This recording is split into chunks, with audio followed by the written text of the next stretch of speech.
I need to tell you about the night I almost did something I'd never forgive myself for.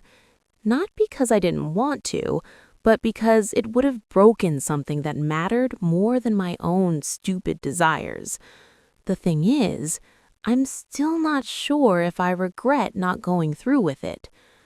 I walked into their apartment because they asked, not in a way that sounded like a favor, more like they had no choice.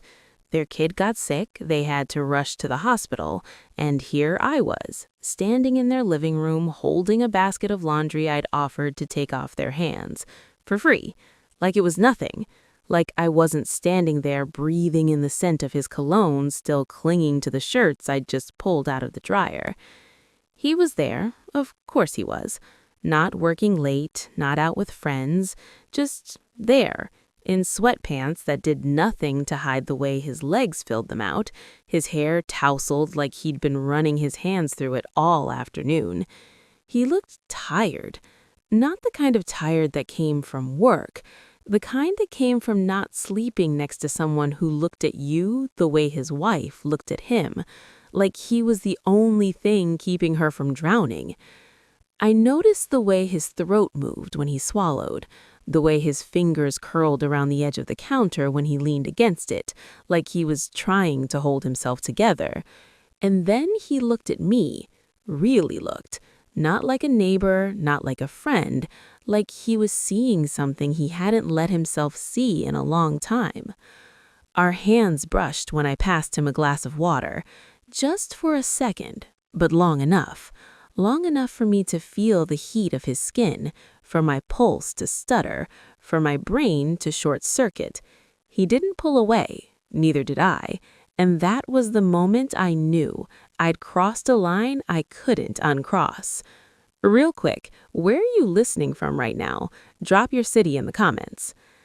I kept telling myself I was just doing a favor, that this wasn't about him, that the way my skin prickled every time he moved closer to reach for another shirt wasn't about the way his sweatpants clung to his thighs or the way his voice dropped when he spoke to me, like he was saving his real voice for someone else.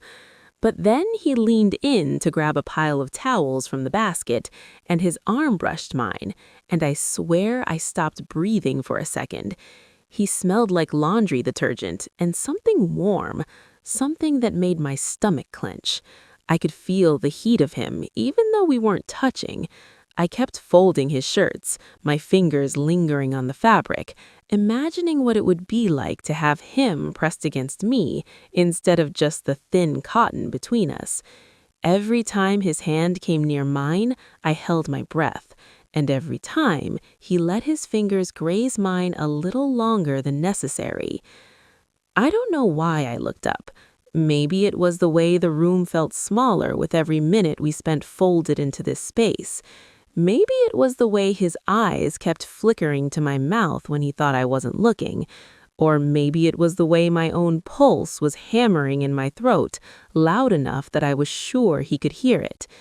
But when I finally did look at him, he was already staring, not away, not pretending, just looking, like he'd been waiting for this moment as long as I had.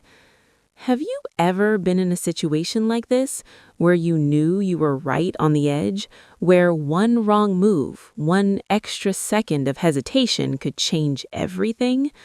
I've had boyfriends, I've had flings, but this was different. This was the kind of thing you don't walk away from unscathed. I turned away first, mostly because I needed to pretend I was still in control, but the fridge was right there, covered in magnets and photos, and that's when I saw it, a sonogram taped to the door, a date scribbled in the corner. And then I realized she wasn't at the hospital with the kid. She was at home, alone, waiting.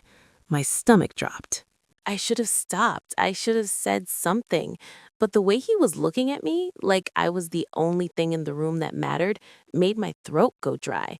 So I didn't say anything. I just kept folding, kept breathing, kept pretending I didn't notice the way his fingers had started tracing the curve of my wrist when he reached for another pair of socks. He asked if I wanted help. I said yes before I could stop myself, and then his hands were on mine, guiding them, his thumbs pressing just a little too long against my knuckles. I could have pulled away, I should have, but I didn't. I let him. And when his other hand came up to adjust the collar of my shirt, just to fix how it had slipped, his fingers lingered against the back of my neck, long enough for me to feel the callus on his thumb, long enough for me to realize I was shaking, not from the cold, from something else entirely. The air between us was thick, the kind of thick that made it hard to swallow, the kind that made my skin feel too tight, too aware of every little shift in his weight, every breath he took. I could hear the music playing low from the living room, the kind of song that makes you move closer without even realizing it. And then he did, just a step, just enough to close the distance between us, just enough for his breath to warm the shell of my ear when he leaned in to say something, something I didn't catch because all I could focus on was the way his chest rose and fell against my arm when he spoke. I should have moved back. I should have said something. But I didn't. I just stood there, letting him, letting us. And that's when I knew I'd already lost. The room was too small for the two of us, too hot. The air conditioning had given up hours ago, and now the only thing keeping us cool was the way our bodies were angled toward each other, the way his hand still rested on the small of my back like he had every right to touch me there, like he'd earned it.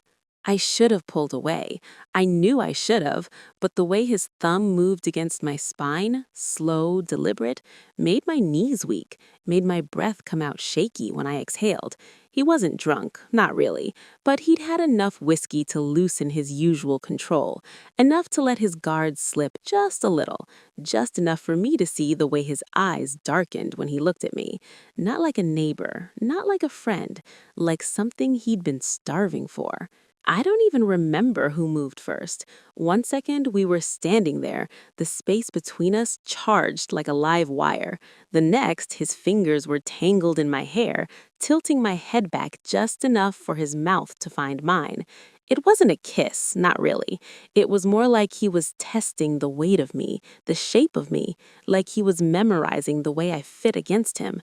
And I let him. God, I let him.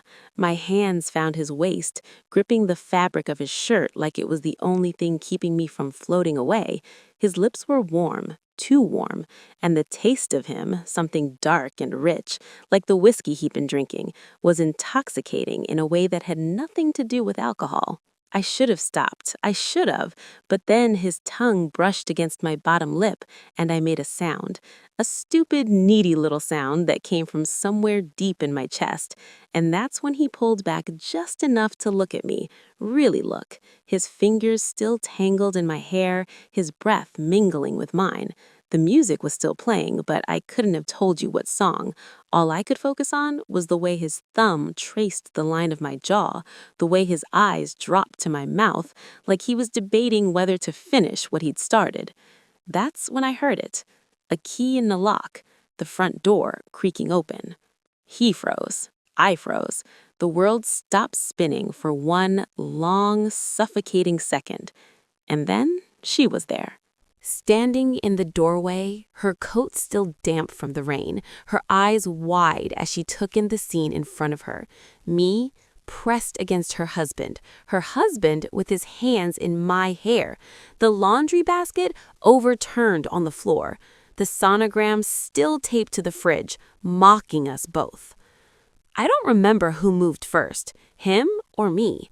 All I remember is the way his hands dropped from my body like I'd burned him, the way his face went from desire to panic in half a second, and the way she just stood there, not screaming, not crying, just staring, like she'd known this was coming, like she'd been waiting for it.